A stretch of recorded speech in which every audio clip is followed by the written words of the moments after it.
Okay, so you want to own an airline. You buy some jets, hire the pilots, fill the seats, sell the tickets, and keep the difference. A piece of the sky that prints money on every takeoff. Sounds like the dream. It almost never is. This is the only business that can carry 1 billion people a year, fill its planes to record levels, and still keep under $8 a passenger. The most famous investor alive said he'd have shot the Wright brothers down to spare capitalists. Yet the two most profitable airlines in the world barely make a cent selling seats. By the end, you'll know what a jet costs, where the money hides, and why the smartest operators keep flying into the ground. Let's start at the beginning. Most people think an airline is in the business of flying people from one city to another. It is not. Or at least, that is not where an owner makes a living. An airline is a machine with brutal fixed costs and razor-thin margins, wrapped around two hidden profit centers most passengers never see. We will get to those. First, let's look at what it costs just to get in the door. Start with a single plane. A brand new Boeing 737 MAX, the workhorse of the sky, carries a list price around $120 million.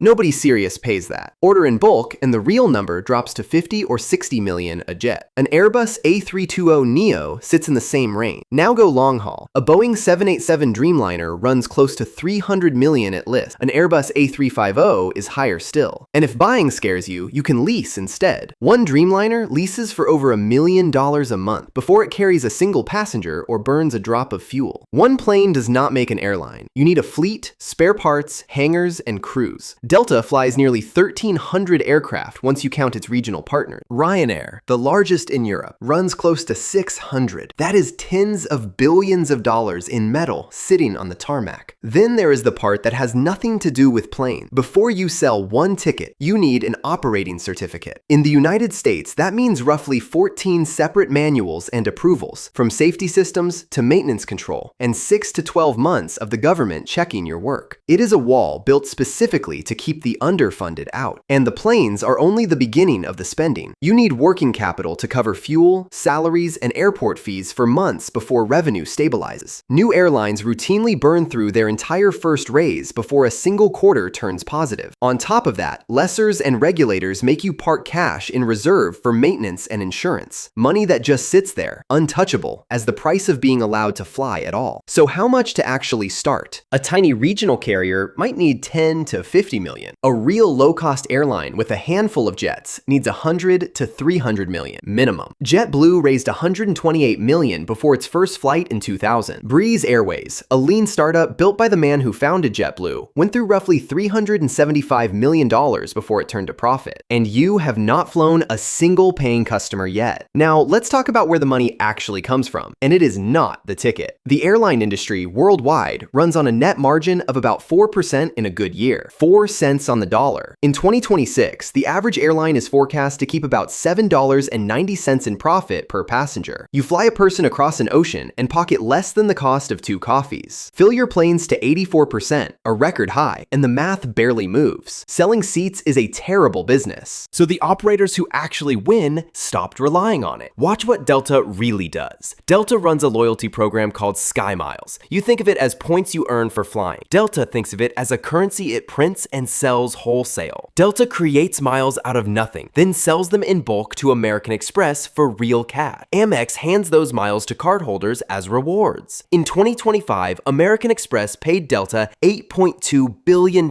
for miles and marketing. That is not a rounding error. That is more than 10% of Delta's revenue in pure high-margin cash. And the bank pays it gladly because the loop works in its favor too. People will chase status and free flights harder than almost anything, so they put every possible purchase on the airline's credit card to earn miles. Delta cardholders make up close to 1/3 of all consumer spending on American Express, and the co-brand cards run about 1/5 of Amex's entire card loan. Delta feeds Amex a river of high-spending customers. Amex feeds Delta billions in cash, and you, chasing a free trip to Cancun, are the fuel that runs the whole loop. Now stack it against the flying. In 2023, Delta's entire net profit for the year was $4.6 billion. The check from American Express that same year was $6.8 billion. The credit card deal by itself was worth more than everything Delta earned from actually flying people. And Delta's stated goal is to push that number to $10 billion a year. Their growth plan is to sell more credit cards, not more seats. Here is how the currency works in actual dollars. An airline sells a mile to a bank for somewhere between between 1 and 2 cents. American Airlines once sold 182 billion miles in a single year for about $2.25 billion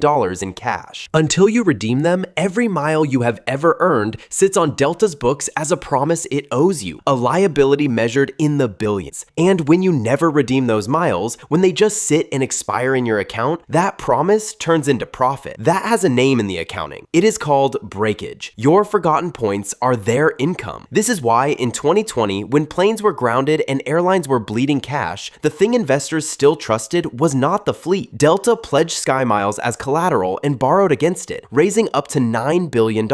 United did the same with its program, valued at around $20 billion, more than the entire airline was worth on the stock market. Analysts have valued Delta's SkyMiles as high as $32 billion. The loyalty program is worth more than the airline that owns it, so that is the top of the market. Now go to the bottom, to Ryanair, and the trick flips upside down while the lesson stays identical. Ryanair will fly you across Europe for less than the price of a taxi to the airport. That is not generosity. The fare is bait. In its 2024 financial year, Ryanair's average ticket was under 50 euros, but it collected another 23 euros and 40 cents from every single passenger in fees, bags, seat selection, priority boarding, printing your pass at the desk. That fee income added up to 4.3 billion euros, roughly a third of everything the airline earned. Ryanair posted a record 1.9 billion euros in profit, more than almost any airline on the planet, by treating the ticket as a doorway and charging you for everything on the other side of it. The founder said it plainly years ago. While other airlines were asking how to raise their fares, Ryanair was asking how to get rid of fares entirely and make it all back on the extras. Two opposite ends of the same industry. One sells miles to a bank, one sells fees to you. Neither one makes its real money on the seat. The seat is just how they get you in the door. Two of the smartest operators found ways to mint money. Almost everyone else gets buried by the other side of the ledger. Start with fuel. On a normal day, jet fuel eats 20 to 30% of an airline's costs. When oil spikes, it blows past 40%. Globally, airlines will spend around $250 billion on fuel this year. And here is the cruel part. Fuel is the one massive cost an owner cannot control. The price is set by oil markets, wars, and refineries on the other side of the world. While everything else you owe stays fixed, your plane payments do not drop when oil doubles. Your crews do not work for less. Your lease is due either way. And when owners try to outsmart the fuel market by betting on future prices, they often lose that bet too, locking in expensive fuel right as the price collapses. There is almost no safe move. The cost that can ruin you is the one you control the least. Labor is the other giant that never sleeps. Pilots, mechanics, flight attendants, gate agents, most of them unionized, all of them owed, whether the plane is full or empty. Add the debt payments on the jets, and a huge share of your costs are locked in before you sell your first seat of the day. That is the real trap hiding inside an airline, and it has a name: operating leverage. A plane costs almost exactly the same to fly, whether it is full or empty. The pilots, the fuel, the gate fees, the financing, nearly all of it is fixed the moment you push back from the gate. So every empty seat is money set on fire, and every seat above break even is nearly pure profit. That sounds wonderful going up. It is catastrophic going down. Here is what that means in real numbers. A major airline typically needs to fill about 70% of its seats just to break even. Sell 69% and you are losing money on that flight before you count a dime of overhead. Now imagine demand does not dip, it collapses. In the spring of 2020, Southwest needed to fill 94% of its seats to break even, and it was actually filling 37. It was burning millions of dollars a day just to keep the lights on. And this is the pattern that repeats across a century. The airline runs on a knife's edge, and then the world throws a shock. After September 11th, US Airlines lost around $8 billion in a single year, and the industry did not turn a real profit again until 2006. Across those years, it lost more than $40 billion. It took $10 billion in federal loan guarantees just to keep planes in the sky. Then it happened again. In 2020, US carriers lost roughly $20 billion,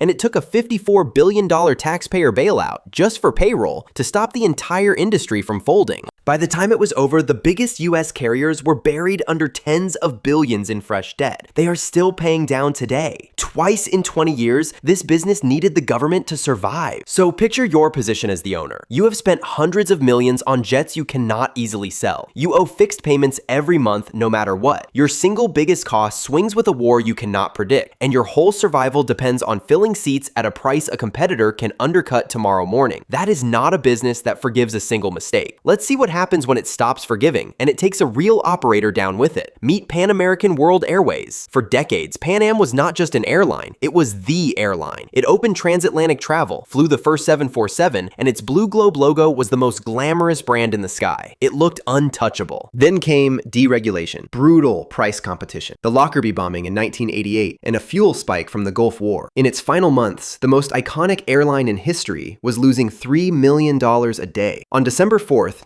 1991, Pan Am shut its doors for good. Assets that once spanned the globe were worth about $2 billion at the end, and thousands of employees were out of work overnight. The most famous name in aviation went to zero. Pan Am looked fine until it did not. So did Eastern Airlines. Eastern was one of the biggest carriers in America, and by the end, it was paying $700,000 a day in interest on its debt before it sold a single ticket. The financing alone was heavier than the flying could carry. In January 1991, the same year Pan Am shut down, Eastern was liquidated and stopped flying. Two giants gone in the same 12 months. TWA, another storied American name, staggered through one bankruptcy after another through the 90s, before it was finally swallowed whole and erased. And the low-fare dream is not new, and it was never safe either. Back in 1982, Freddie Laker ran SkyTrain, the original cheap transatlantic airline, the Ryanair of its day. He expanded fast, bought wide-body jets on high-interest dollar debt, and when the pound fell and rivals slashed prices to bury him, the whole thing collapsed under 270 million pounds of debt. That same year, Braniff, a top 10 US carrier, went down owing $1 billion to its banks. Being first and being cheap did not save either one. And blaming a few bad managers misses the point entirely. This failure is baked into the structure of the whole industry. When the United States deregulated airlines in 1978 and let anyone compete on any route at any price, it set off a price war that has never really stopped. Every single major US legacy airline flying today has been through bankruptcy at least once. United filed in 2002. Delta and Northwest both filed on the exact same day in 2005. American filed in 2011. The names on the planes survived. The companies underneath them did not. Now, here's the part that should make you nervous. If the greatest investor alive could not win this game, what makes you think you can? In 1989, Warren Buffett put $358 million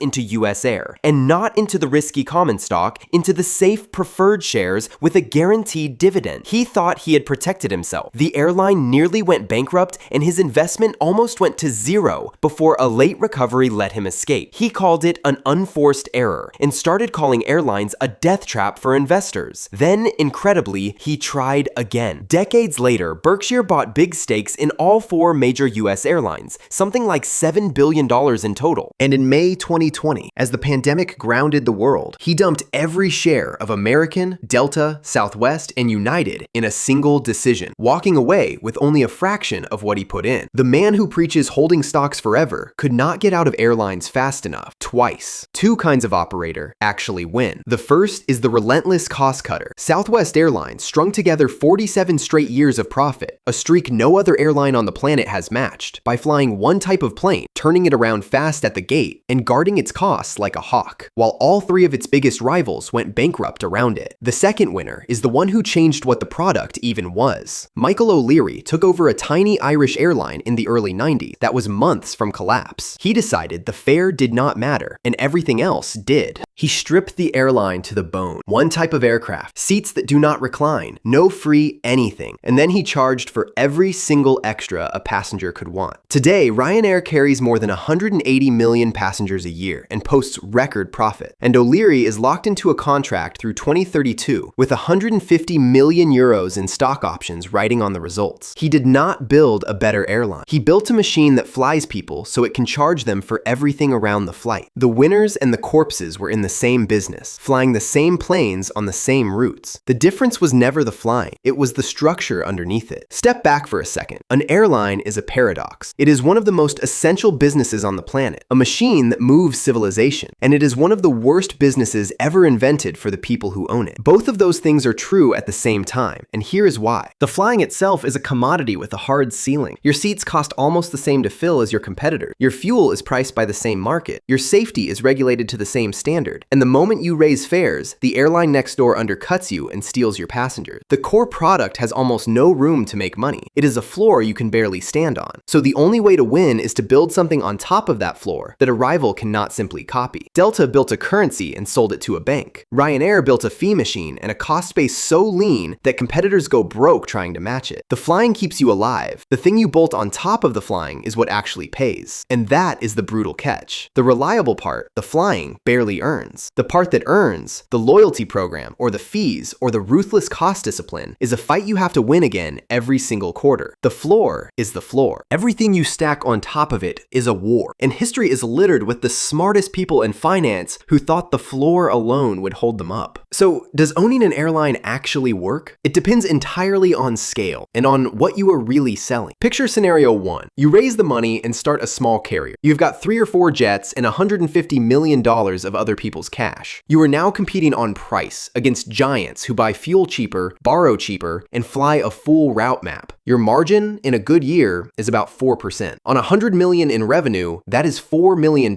And one bad fuel quarter or one price war wipes it out. You did not buy freedom. You bought the hardest, most capital-hungry job in business, one where a war on the other side of the world can end you overnight. And even if nothing ever goes wrong, it could take you 15 or 20 years just to earn back what you put in. You bought yourself a job that can go to zero. Now, scenario 2. You are not a scrappy startup. You are Delta. The flying still barely earns 4%, but you also own a loyalty currency that pays you $8 billion a year from a credit card company, an asset worth more than the airline itself. At that point, you are not really running an airline. You are running one of the most trusted currencies in the loyalty world, with a fleet of planes attached as the marketing department. Or you are Ryanair, pulling a third of your revenue from fees on a ticket you nearly gave away. Same industry, same planes, completely different business, because the real product was never the seat. That is the whole thing in one line. At the top of the market and at the bottom, the winners quietly stopped being airline. Delta is a financial services company that happens to fly. Ryanair is a fee collection machine that happens to fly. The flight is just how they get you in the door. So if you still want to own an airline, understand what you are actually buying. The planes and the routes are the cost, not the product. What you are really buying is the thing you can build on top of the flying. The currency, the fees, or the cost discipline that turns a commodity nobody profits from into something a bank will pay billions for. Get that part right, and the planes are just the delivery truck. Get it wrong, and you are one more famous name losing $3 million a day on the way to zero. The seat was never the business. It was only ever the bait.